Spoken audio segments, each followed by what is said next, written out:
आप सुन रहे हैं विविध भारती गीतों भरी कहानी। श्रोताओं, आज इस कार्यक्रम में आपको सुनवाते हैं नेहा शर्मा की लिखी कहानी उन्हीं की जुबानी।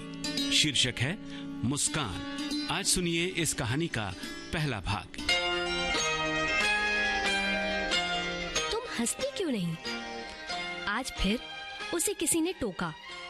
इस एक बात को सुनने की उसे इतनी आदत हो चुकी थी कि उसने कोई खास ध्यान नहीं दिया कि आज ये बात किसने कही। पहले पहले जब कोई ये सवाल पूछा करता तो वो हैरान हो जाती, उन्हें समझाने लगती, अपनी बातें रखने की कोशिश करती, लेकिन लोग अपनी बातों पर अड़े रहते, उसे हंसने मुस्कुराने के लिए कहते रहते और वो परेशान होती रहती। कभी कभी 2-3 दिन तक वो जबरदस्ती लोगों को देखकर ऐसे मुस्कुराती कि कोई न देखे तो भी नजर आए, लेकिन फिर 2-4 दिन बाद वही हो जाता, वही सवाल और वही उसकी आदत। धीरे धीरे इन बातों को ही उसने अब सुनना छोड़ दिया था। ऐसा नहीं था कि वो मुस्कुराती नहीं थी या हंसती नहीं थी, वो हंसती थी, पर बस ऐसी बातों पर जहां उसे हंसी आती। लोगों को देखकर वो मुस्कुराती भी थी। हाँ, सबको देखकर नहीं मुस्कुराती थी, लेकिन मुस्कुराती थी। पर कभी कभी उसे लगता कि या तो उसकी मुस्कान इतनी छोटी है कि सामने वाले की नजर में आने से पहले ही वो पार हो जाती है, या फिर वो मुस्कुराने से पहले इतना सोचती है कि मुस्कुराने का पल निकल जाने के बाद मुस्कुराती है और कोई देख ही नहीं पाता। खैर, जो भी था, उसका और मुस्कुराहट का ये रिश्ता उसकी समझ से परे था। कोई नया आता तो उससे मिलने से पहले ही उस नए इंसान को बता दिया जाता कि उससे मुस्कान की उम्मीद ना रखी जाए। ऐसे में उसके चेहरे पर आती हुई मुस्कान भी वो रोक लेती और जानबूझकर व्यस्त होने का नाटक करती हुई बस सिर हिलाकर अभिवादन का जवाब दे देती और अपनी बड़ा अजीब सा इंसान था वो। जब उसके पास बाकियों की तरह अभिवादन के लिए आया तो उसे भी वही बात कही गई, लेकिन इससे पहले कि वो अपनी मुस्कान को वापस ले पाती, उस अजनबी के जवाब ने मुस्कान को वापस जाने से रोक दिया। आज भी उसे याद है, उस अजनबी ने कहा था, सब मुस्कुराते हैं, कोई खुलकर तो कोई चुपचाप, और चुपचाप वाली मुस्कुराहट ज्यादा सच्ची होती है।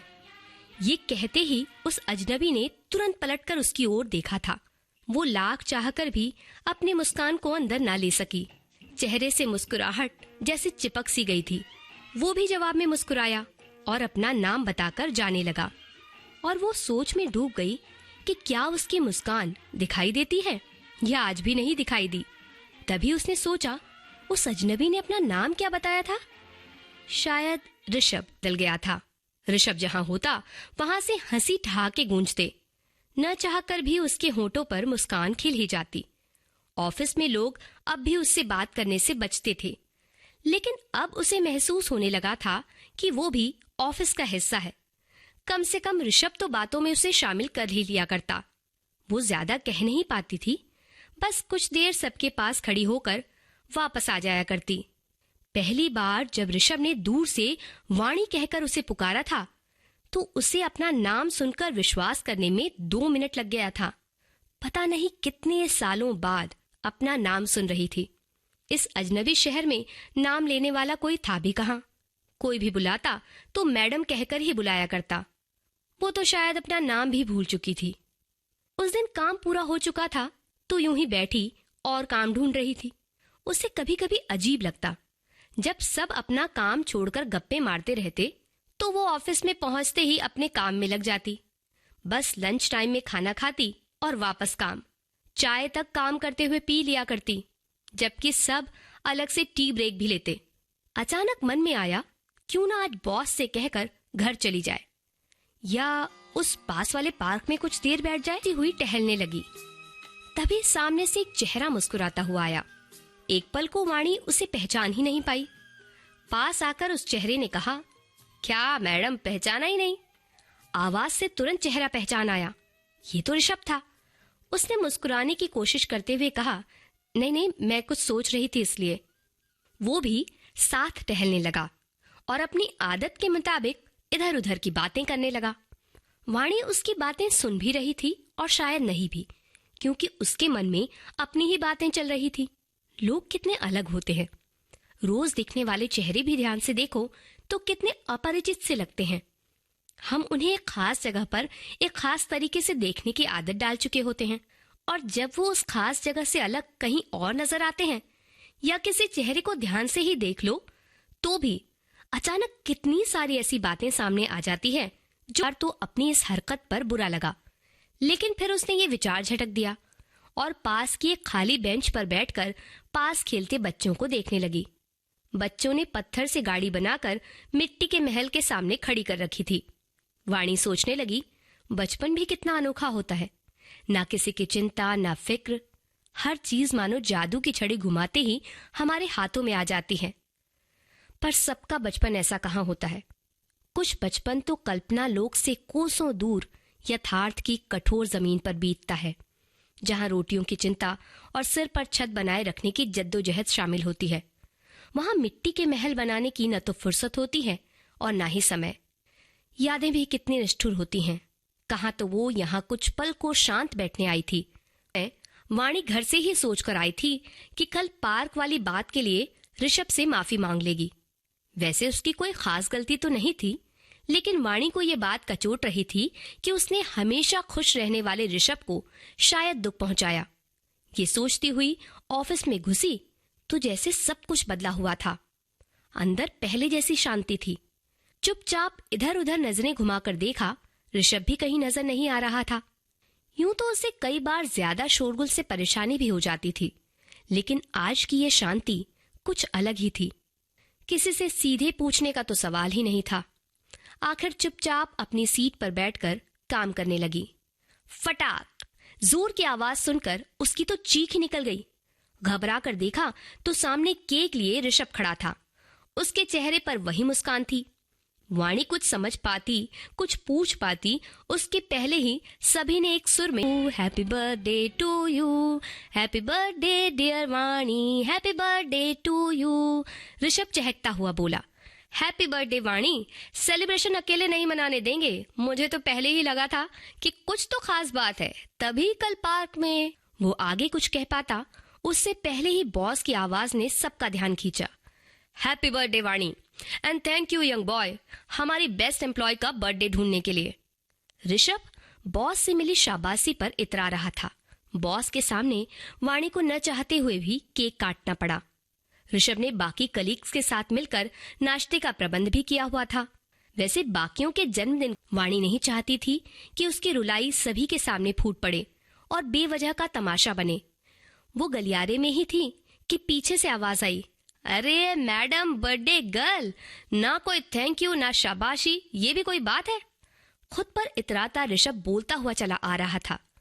वाणी इस वक्त किसी भी तरह का तमाशा नहीं बनाना चाहती थी। वो आगे बढ़ी कि ऋषभ सामने आ खड़ा हुआ और बोला, सुन के अनसुना कर दिए भाई, भलाई का तो जमाना ही नहीं रहा। अचानक वाणी की डबडबाई आंखें देख ऋषभ सकपका गया। उसे तो इस बात का अंदाजा भी नहीं था कि ऐसा भी कुछ हो सकता है। वाणी नजरें झुकाकर लेडीज वॉशरूम में चली गई और कुछ देर बाद बाहर आई। उसके चेहरे से शायद ही कोई कुछ पता लगा पाता, लेकिन ऋषभ ने उसकी आंखें पढ़ ली थी। वाणी को इस बात का मलाल था कि वो ऋषभ से क्यों छुपा ना पाई। अब कहीं बात का बतंगड़ ना बने। उसे बार बार खुद पर गुस्सा आ रहा था। शाम को ऑफिस से बाहर निकली तो वही हुआ जिसका डर था। ऋषभ अपना सवाल लिए सामने ही खड़ा था। नजरें चुराते हुए वाणी सामने से आ रहे एक ऑटो को रोककर घर की ओर निकल गई। रोज वो ऑफिस के पास बस स्टैंड से बस से घर जाया करती, पर आज ऋषभ के सवाल का डर इतना था कि बजट सोचने का समय नहीं था। वहां से निकलते ही होश आया और उसने ऑटो अगले स्टॉप पर ही छोड़ दिया। बस के लिए खड़ी थी कि एक बाइक सामने रुकी। हेलमेट उतारकर ऋषभ ने कहा, चाय या कॉफी, चाहो तो नाश्ता भी कर सकते हैं। मेरी बस आने वाली है। आपकी बस से ज्यादा तेज मेरी बाइक पहुंचा देगी, अगर चाय नाश्ते के बाद भरोसा हो तो, वरना यहीं से दूसरी बस ले लीजिएगा, 1 घंटे के बाद आएगी। वाणी इस तरह की बात से घबरा चुकी थी। उसे लगा कि सारे लोग उसी की ओर देख रहे हैं। इस तरह की स्थिति उसे हमेशा असहज करती। वो बस इतना ही बोल पाई, पर मैं पैदल चलूंगी। ऋषभ ने सिर हिलाया और मुस्कुराकर अपनी बाइक से उतरते हुए बोला, चलिए। दोनों साथ पैदल चलने लगे। एक छोटा होटल बस स्टॉप के पास था और ऑफिस से दूर। ऋषभ बाइक पार्क कर रहा था, तब तक वाणी होटल के दरवाजे पर ही खड़ी रही। उसने इशारे से उसे अंदर जाने के लिए कहा, लेकिन वाणी ने न में सिर हिला दिया। ऋषभ उसकी मासूमियत भरी न देख कॉफी या नाश्ता पूछा। ऋषभ ने कॉफी और वाणी ने चाय मंगवा ली। ऋषभ ने पूछा, कुछ खाएंगे? वाणी ने सिर न में हिला दिया। फिर भी ऋषभ ने 2 समोसे मंगवा लिए, साफ तौर पर ये कहते हुए कि एक मेरे लिए और एक मैडम के लिए। मुझे नहीं, ऋषभ ने वेटर से कहा। अरे लेकर आओ ना यार। मुझे कुछ नहीं खाना है, वहां बस स्टॉप पर सब देख रहे थे, मैं बस चाय पीकर चली जाऊंगी। कहते उसकी आवाज रुंधने लगी। वाणी को समझ ही नहीं और लगभग हाथ जोड़ता हुआ फुसफुसाकर बोला, आपके आंसू कयामत ढा रहे हैं और अगर यहाँ गिर गए तो मुझ पर वाकई कयामत बरस जाएगी।